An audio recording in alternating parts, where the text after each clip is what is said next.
The race towards next year's general election could be said to be truly on with the signing into law yesterday by President Buhari of the Electoral Act Amendment Bill. The president has been getting commendations from a cross-section of Nigerians, including from politicians, civil society, and ordinary citizens for supposedly doing the right thing. But how timely is this piece of legislation? And to what end, some are asking. Again, how can this new law further cause of justice and equity in the polity, especially regarding the call for every Nigerian to have equal access to the office of the president? Well, joining us now to dwell a bit on this is Osita Chidoka, a member of the People's Democratic Party and a former Minister of Aviation and one-time Corps Marshal of the Federal Road Safety Corps. You're welcome, Mr. Chidoka. Good morning. Morning. Good morning. Thank you. Good morning. Good to have you on the program. All right. Thank you very much. You're welcome. Let's start with the good news. What happened yesterday, the president eventually has finally signed into law the Electoral Act Amendment Bill, which of course means that by August this year, we will have all the candidates after the primaries, and then in about a week or two from then, campaigns can start going by the clauses, going by the amendments in the Electoral Act. How excited are you about this development? Is it good news for you as a PDP member and for your party? And how will you assess in general the act itself, which is now a law? Okay, let me start by saying that I received that news with mixed feelings. I do not have any excitement at the fact that the president did what the Constitution required of him, to assent to laws passed by the National Assembly. I am totally disappointed that after 7 years in office, the president is signing an electoral law for somebody who has always castigated the Nigerian electoral system. In 2003, he said he was cheated. In 2007, he said he was cheated. In 2011, he said he was cheated. And he went all the way to the Supreme Court to prove this cheating. And 7 years into his government, he is grudgingly signing an Electoral Act amendment. That for me is, I do not know whether we can get an opportunity of anybody who have suffered electoral injustice coming to power and refusing to reform the electoral system. President Yar'Adua came to power in 2007, and he himself, in his inaugural speech, acknowledged that the election that brought him to power was faulty. So the first thing he did was to set up the Justice Uwais Commission to look into the electoral system. And now, years after, we're just still talking about signing the Electoral Act. So I'm not one of those who are excited. I feel that this is tokenism at its best. The good part is that we have an electoral law amendment that has taken into place all the innovations that have happened in INEC has been now put inside the law. But there is a very serious issue for me about the process where we are now with the Electoral Act. You see, because of the way the president refused to sign the Electoral Act, if we had signed it in 2019, we will have tested it in the 2019 election, and by now we will have gone into making progress in bringing in the issues that will have arisen out of that election and the subsequent state elections that has happened. But now we are stuck with going into a major 2023 election, an election that is very critical for Nigeria without having tested this system in off-season elections, which this will have afforded us. Let me give you one instance that I think is critical. INEC has brought out the bimodal voter accreditation system, the BVAS. Now, I searched online, and INEC said that they developed this BVAS internally with their own technology engineers. And this technology failed us in Anambra. There were large complaints. It was partly successful. I praise INEC for the innovation. But I am worried about the transparency of the system. The electoral bill now should have been going through a change to impute a new process whereby INEC is required to reveal the technology that they are bringing in, if they are contracting it out to a third party, who is that third party, and to be able to have a certification system for that process. For somebody, a third party, an independent party, to certify that the INEC system is robust and capable of conducting an election nationwide. Let me give you some global examples. Belgium in 2012 adopted the electoral voting system. What they did was that they set up a consortium of 7 universities to analyze the existing electoral systems in the market and advise the government on which one to choose. After which, they chose a company to provide them the technology and then conducted a nationwide testing. This is what they call just a testing to see, non-binding test. After the test, PwC was hired to conduct a certification of that system. And PwC issued an opinion that they believe that the technology and the software in it are capable of discharging the responsibility for the election. Now, INEC has used the BVAS in Anambra with mixed results. And he came to the FCT and used the thing with mixed results again.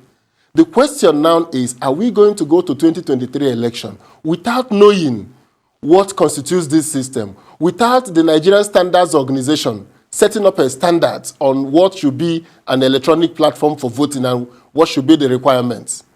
An example I will give locally is that when I was in Federal Road Safety Commission, we came up with what we call standards for school buses. The first thing we did was to go to the Nigerian Standard Organization and came up, the SON, and came up with a standard which was accepted by all stakeholders. And that standard was documented upon which school buses can be standardized.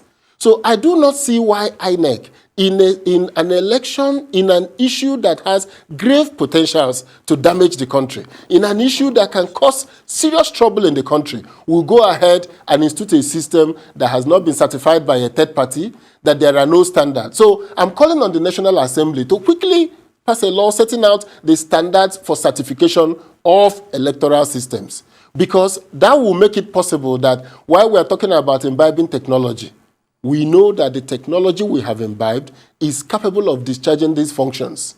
Because if at the end of the election in 2023, there are accusations and counter-accusations of the system not working in certain parts of the country, I can assure you that will potentially damage the impact of this law that we have signed into place.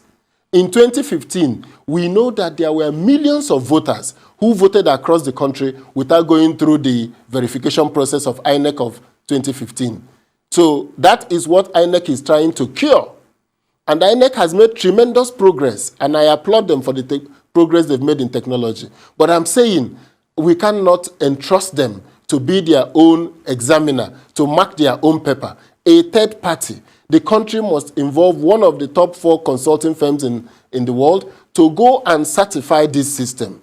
That is the more crucial issue where we should be talking about now. Because signing the law for me was something that Nigerians were disappointed that President Muhammadu Buhari, who have suffered electoral damage over the period, who has complained of electoral infractions against him, it took him 7 years to come up with an electoral act in Nigeria. That for me is not good enough. But at the same time, we accept the new law signed in. But I'm saying the 2023 election, the political parties should insist on a third-party verification of INEC to ensure that that system we are going to put in place is going to be able to function to deliver credible electoral results in Nigeria.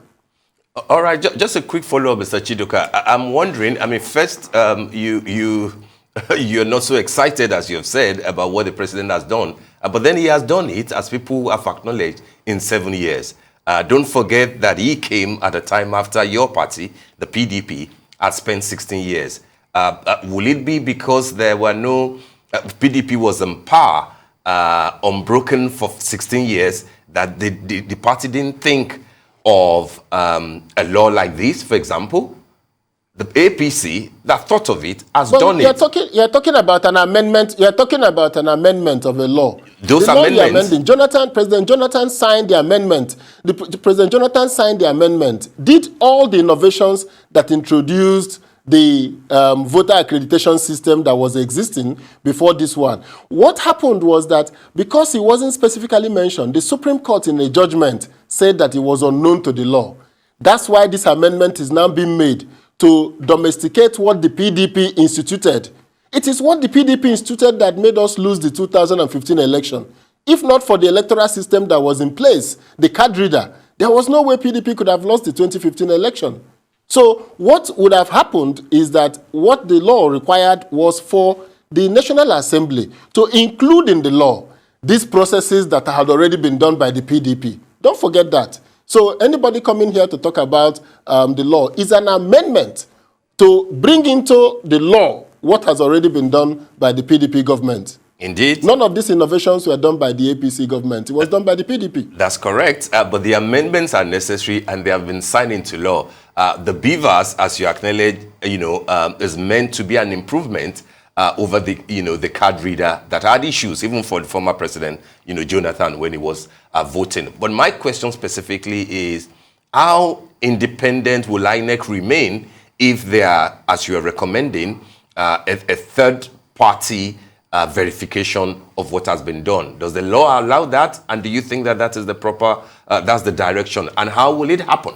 Are you putting that responsibility directly at the doorstep of the National Assembly, or in what specific way do you think that that will happen?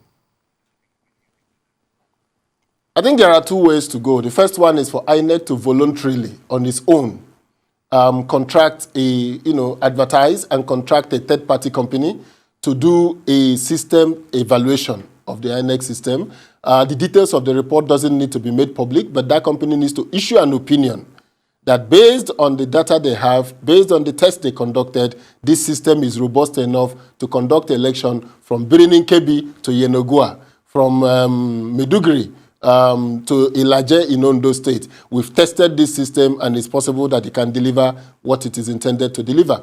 That is why companies submit their annual accounts for external auditors to audit. It is not it doesn't weaken the company. It gives everybody the credibility. It imbues, it clothes the process with credibility.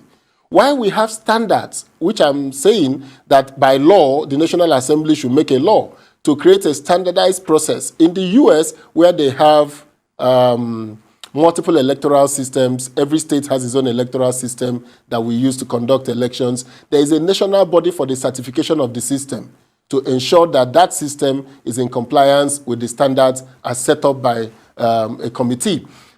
Even in Ghana, our neighboring country, Ghana, they hired a foreign company to provide them with the technology for their election. They made it public. And everybody knows that the mega match that they used for their system was used in Sierra Leone, was used in DRC. So we have companies around the world, even countries like Belgium, South Africa, that have done electronic votings, have made public the companies they are using, the technology that is underlying their process. So I think that for INEC to enhance its credibility, after all, it has external auditors for his annual accounts. Why can't he have an external auditor for his technology process?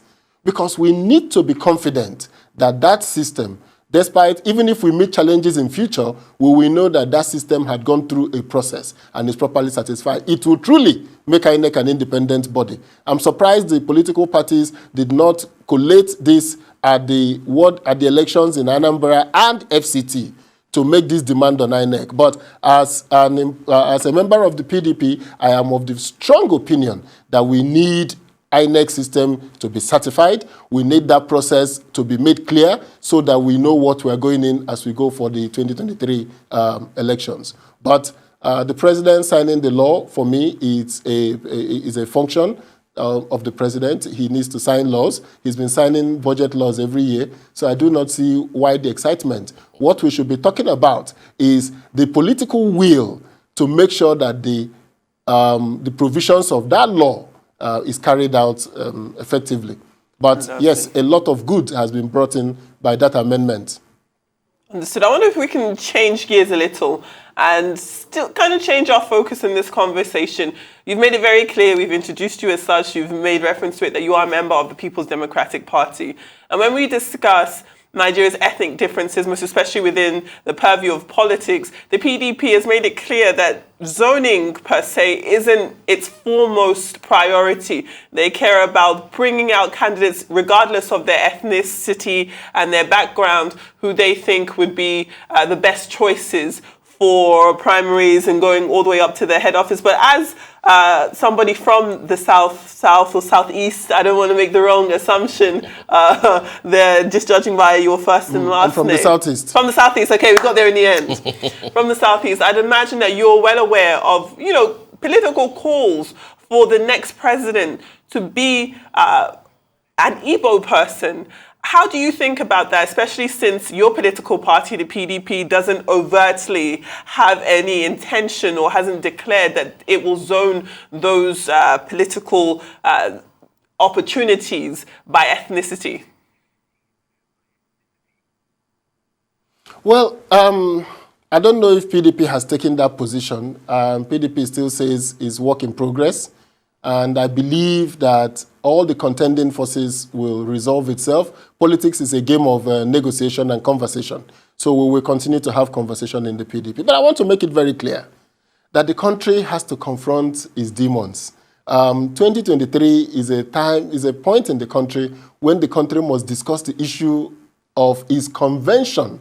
I don't want to call it a legal issue, a constitutional issue. It is a matter of convention that we zone power alternately between the North and South and amongst the 6 geopolitical zones in the country. So in the South, we've had power go to the Southwest for 8 years, and we've had power go to the South-South for 5 years. And everybody knows that if you talk about zoning in Nigeria today, it should be to the Southeast. Now, what the problem is, and which I don't understand, and I'm confused, is that everybody is saying, oh, no, there are people saying there is no zoning in this country, there is no agreement for zoning. That is not correct. The country has an agreement, which is what made it possible for President Obasanjo in 1999. There was no northern contender. It was 2 Yoruba people. In 2007, there was no southern contender on the ballot. It was 2 northerners, President Yaradua and President Buhari. And in 2011, because of the dynamic of the death of President Buhari, or the death of President Yaradua in 2010, President Buhari contested again in 2011. And by 2015, the whole country, the North, was clear that it is their turn to go back to power because President Jonathan had taken President Yaradua's turn, and now it's time to take it back to the North, that they had an agreement that he will go for 1 term.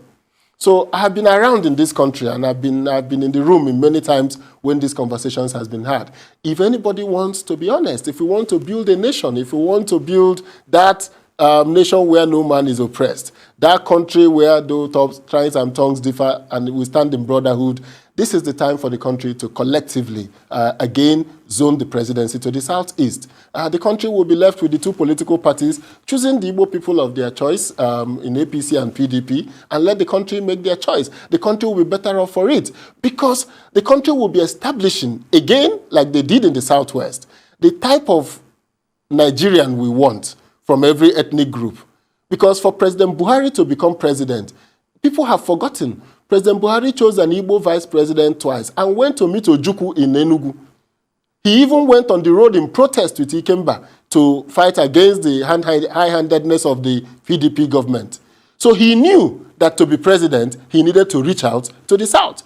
In 2015, he reached out to the Southwest, and he was in alliance with Tinubu and his group to be able to make it to president. So if the Igbo man who is able to reach out in APC, the Igbo man who is able to reach out in PDP, the country will be better off being able to show to the rest of the Igbos that the person that is becoming the president of Nigeria is not being denied because he's Igbo. It is because the country, as you know, has a process.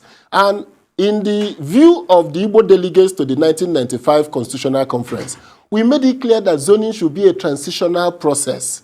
That after the whole zones have done a single term of 5 years or 6 years, as the case may be, the country should let it open for whoever is the best candidate everywhere to win. But this is a process to integrating the country. So where we are now, 21 years, 22 years in our democracy, or 23 years now, is that we need to cement our nation-building ethos.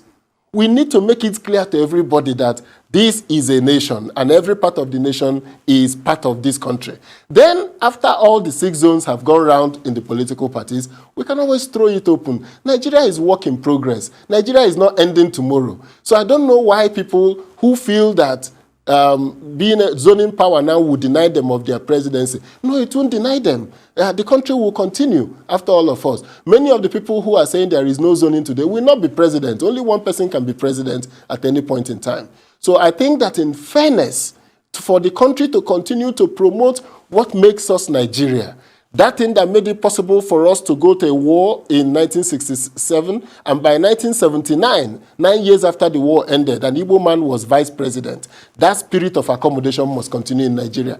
That spirit of national integration must continue. That spirit that made us found the federal government colleges, that made us found the National Youth Service Corps, that made us bring in quota system in Nigeria, that made us bring educationally disadvantaged states to give opportunities for people from educational disadvantaged states to access our university. That spirit must be brought back again in Nigeria. And if it is brought back, it will be to the ultimate glory and integration of Nigeria. I strongly believe, and I canvass strongly, that the 2 political parties in Nigeria should zone the presidency of Nigeria to the southeast. There should be no equivocation about it. The question is not the south, it is the southeast. Well, I mean, brilliant submission there, Mr. Chidoka. A lot of people will, I believe, agree that your thoughts capture the mood of the nation.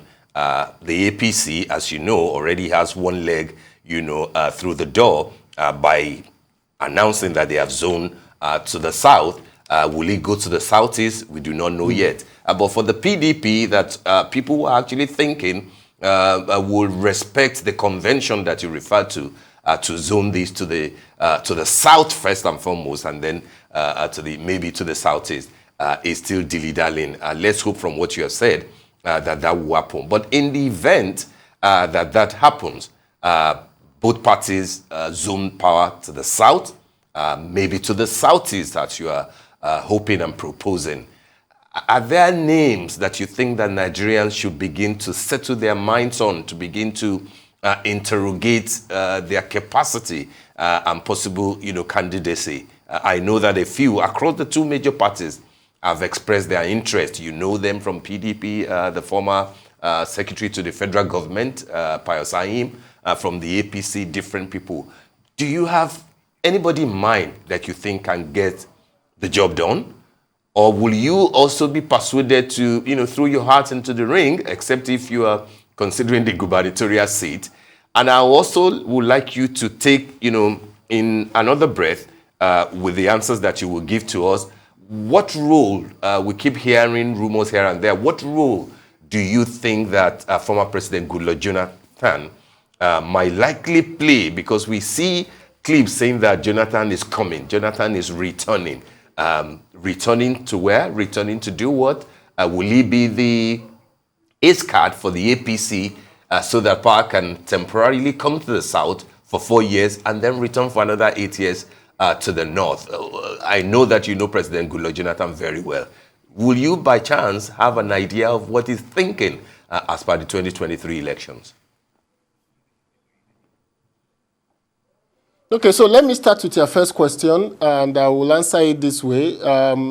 You asked me if I would throw my hat in the ring. Well, the question is that I wish I had the charisma of President Buhari, who people will buy his form for him and also work to make him president. I do not have that type of charisma and that support base. If I did, I would have been number 1 on that list. But on a serious note, I think that the time has come for Nigerians to make their choice. I don't want to talk about who is. There is no going to be an ideal Igbo presidential candidate. From the perspective of the Igbo, we can't determine who the president of Nigeria will be. It is the rest of the country that will determine, just like we did in 1999. The Yorubas were strongly behind Olufalaye, but the rest of the country voted for President Obasanjo. So what I'm saying is that amongst all the Igbos that have come out to run for president, the country should make their choice. It is not who the Igbos want. And in making that choice, they will be signaling to the Igbos what are the type of qualities they expect an Igbo man to bring to come to the national center? If you notice, the election of President Obasanjo is what has given rise to the Tinubu tendency. The Tinubu tendency were always insular in the southwest and the Afenifere group. But he broke ranks with them after Obasanjo's presidency and decided to come back to the national equation to re-engage the country. And they successfully did that in 2015. So what the country needs to do that is to signal to the Igbos of Nigeria, these are the types of Igbos that the country is going to be comfortable with. I don't want to recommend to them the Igbo man they should choose because it is a contest. It is the Nigerians have to be staying to every ethnic group. Even President Buhari, by the time he won in 2015, they had to hire foreign consultants to change his image, put him on with suits, put him with the Isiago to convince the rest of the country that Buhari is for everybody and not for anybody. Now, if you know that that is what needs to be done, I am of the view that amongst the Igbos today, there's a lot of soul searching about who we are, our role in Nigeria, and how we can thrive in Nigeria. But I think there is also a pull that is necessary for Nigeria to indicate to the Igbos, this is our expectation of Nigeria. This is the type of Igbo people we want to deal with in Nigeria. That will go a long way in strengthening the arm of the Igbos who want to engage in Nigeria. And our soul searching is not without its origin and its history. This soul searching going on in Igbo land is because they feel that the rest of the country is impervious to the pain and the issues of the Igbo man, that our pain points are not being dealt with. But that for me is neither here nor there, in terms of the fact that in every society, there is always this type of soul searching. The Igbos have a strong case to make for this soul searching. But the rest of the country can also indicate how they want to go ahead to show that the Igbos are part and parcel of Nigeria. President Jonathan did that when he was in office by getting the Enugu airport to become an international airport. Something that was just something that you could do by a sleight of hand. But it took all of the presidents, almost 40 years after the Civil War, to accept Enugu as an international airport. He appointed an Igbo man, the Chief of Army Staff. Nothing being Chief of Army Staff would do for an Igbo man in terms of who we are as a person. But that gave us a sense of belonging, that there is no glass ceiling on top of us in Nigeria. So doing this in 2019, in 2023, let the country signal to us that we are part of this Nigeria, and these are the type of Igbo people they want to see engaging with the rest of the country. So I will not go into the names because the people who are contesting are very qualified. The people who have indicated interest are people that Nigerians will be proud to have as president anytime, any day. As for President Goodluck Jonathan, I have not discussed this. GEJ is coming with him. The last conversations I have with him, he wasn't indicating to me any interest to run for public office. And he is in a good place in the sense that he represents something that every part of the country can relate with. He has learned his lessons from his time in office. But also, he is in that position that he is a leader. He's a leading light of PDP. And he came into power from deputy governor all the way to president in PDP. So I believe that his political future, he will determine it by making public his choices. I don't think President Jonathan should be in that situation where he's being called to come and be president. If he wants to be president, he will say so, and he will come out boldly and say, I want to be president of Nigeria again, because I have the experience, I have the capacity to bring back peace in Nigeria, to restore prosperity to Nigeria. He should be able to make that case for himself. I don't think that there is any need to lure him to the race. The President Jonathan, I know, if he makes up his mind to run, should please indicate so. And I'm sure he will if he makes up his mind to run. All right, Mr. Chidoka, before we let you go, I would still like to, bring you back to, the subject of the how the Electoral Amendment Bill, the Act will now impact on this very election, that is almost here. 180 days before the election, the candidates are expected to emerge, which means that by August 11th, both parties or all the parties, should have concluded their primaries, and then 150 days of campaign till February for the presidential election and the March for the governorship election. I know that you are hesitant to mention names, but what sort of qualities do you think that at this juncture, Nigeria would need? We have tried, as you have seen, in 7 years, it will be 8 years by next year. We have tried an ex-general, an ex-governor, who ordinarily ought to understand what it takes to rule Nigeria, but we see where we are in terms of insecurity and in terms of the economic challenges. What sort of a leader, what sort of a next president do you think that Nigeria, the qualities that you think will play a major role in for Nigerians to look at in picking their choice? Do you also think that age will be a factor? I'm sure that you listened to the interview that Arise TV had with former head of state and president Ibrahim Babangida, who clearly said that it will be nice for somebody not more than 60 or somebody in his 60s to be president. Do you think that that's a factor? Again, given what President Buhari said about age and health taking a toll on his performance, 6 to 8 days, 8 hours every day, he said it's not a joke. Do you think that will be a factor? And then lastly, Mr. Chidoka, if it turns out that one of the parties picks either a core Southeasterner or an Igbo of Delta state origin, and the other major party picks somebody from the Southwest, what sort of a context do you think that will produce? Starting from your last question, that will be very divisive. That will break Southern solidarity. It will be sad and unfortunate, and it will be very unfortunate in my view. And that, I will leave it at that. It will be very unfortunate. But coming back to the qualities of the president we need in Nigeria, I don't even know where to start, but let me mention 3 key things that I think is missing in Nigeria today. One is that our sense of national well-being, our sense of one nation, one destiny, our sense of shared values has been, vigorously shaken in the past 7 years. I think we need a leader that is going to be able to integrate Nigeria, that is able to heal Nigerians, that is able to restore us to one vision of Nigeria. We need that leader that has both the emotional intelligence and the restrained power to know that Nigeria is a country of consensus. Nigeria is a country that has run on compromise, and that we need to be able to continue to deepen it and enhance our national unity. That is number one characteristics of the next president. The second one is that that president must be strong and firm. Strong in the sense that we need to halt the descent into anarchy that is happening in Nigeria. And this descent into anarchy in this one has nothing to do with the President Buhari or the APC government. It has started for many years under the military rule, through the PDP years, and now to this. And I can tell you an example.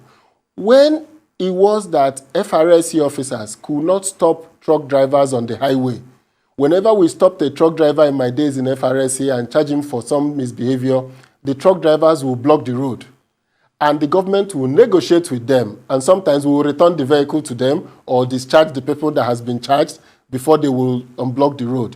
I knew that it was going to be a matter of time before every non-state actors begin to challenge the integrity of the Nigerian state.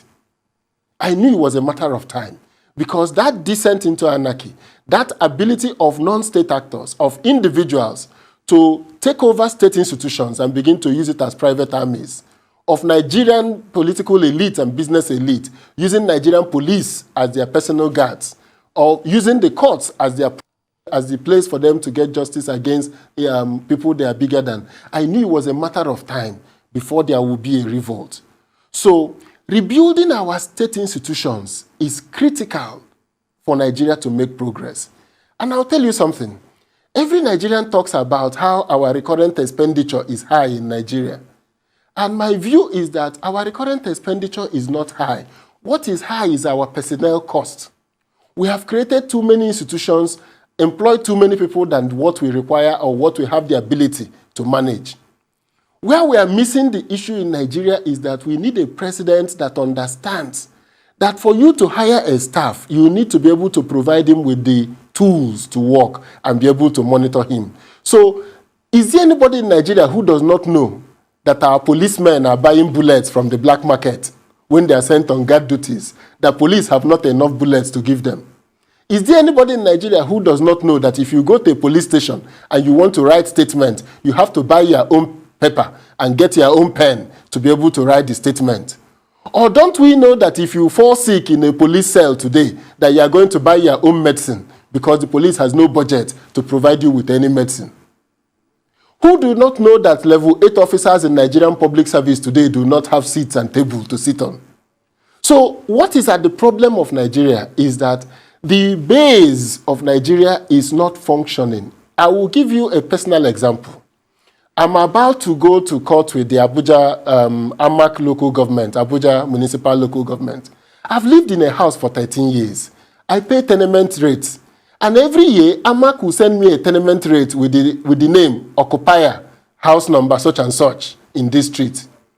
I've been sending you checks. I've been doing money transfers to you. How come you still do not know my name? How come you are not connected to the Aegis system to be able to know the name of the person who owns the house or who is the tenant in the house? Nigeria is functionally dysfunctional, that a local government cannot identify the citizens who they are charging tenement rates from. But beyond the fact that they do not know my name, the AMAC has never felt it that they need to give me an account of how these tenement rates have been used. Has it been used to improve the schools in my neighborhood? Has it been used to deal with waste? I live in an estate where we pay almost ₦1 million in service charges to take care of our estate. So Nigeria is not functioning at the base level. We need to go back to rebuilding Nigeria from the base.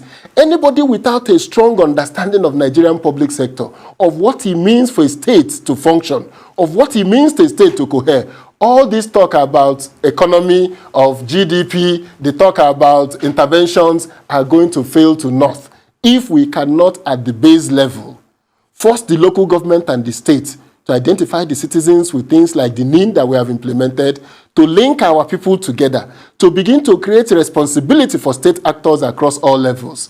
Every other thing we are putting on top will fail. So Nigeria at the base is dysfunctional, and we need to repair that functionality. So we need a president with deep understanding of the public sector, who is going to combine the strength and the vision of a knowledgeable person with the passion of making Nigeria a united country, with the passion of building that Nigeria where every Nigeria feels a sense of belonging in the Nigerian project. Today in Nigeria, everybody talks about Fulanization. Everybody talks about the Fulani in negative terms. That is because we do not have a president who will make us understand that even the Fulani headsmen are under an existential threat. I just read a paper in the US who is pointing out that the Fulanis are under existential threat. Their way of life is under extinction. And they have not made any transition to build them to the modernity that society has moved on to. So that inability to function at the base level of our society, that inability to repair that system that the colonial government had, where you go and you will see the surveys of localities, the cities that they planned, the number of people living in the city, the taxes that they collect, and how they collect those taxes, and how they run that government. If we do not go back to those basics, if we do not go back to a police that is capable of arresting somebody without you paying them to go and effect that arrest, this country will not function well. Our future is in doubt. So our president needs to be deeply knowledgeable. It is not going to be fancy talk this time. It is not going to be about sitting in Abuja and dispensing the oil money. The oil money is not enough anymore to run Nigeria. The oil money is not enough anymore to unlock the potentials of Nigeria. I believe that the president we need today has to be a unifier, has to be an administrator, and has to be a firm person on issue of law and order, of restraining elite rapaciousness and bringing back order to the Nigerian state. If Mr. we have those Chidoka. virtues, Nigeria will make progress. Agreed. Thank you. Agreed. Thank you so very much for those brilliant words. And I think that congratulations will also be in order. I believe that you qualified as a lawyer recently, isn't it, Mr. Chidoka? It's good when, yes, I did. When public officers go back to school, you know, to hone their skills and get more laurels and qualifications. Congratulations. Congratulations. Thank you very much for joining us.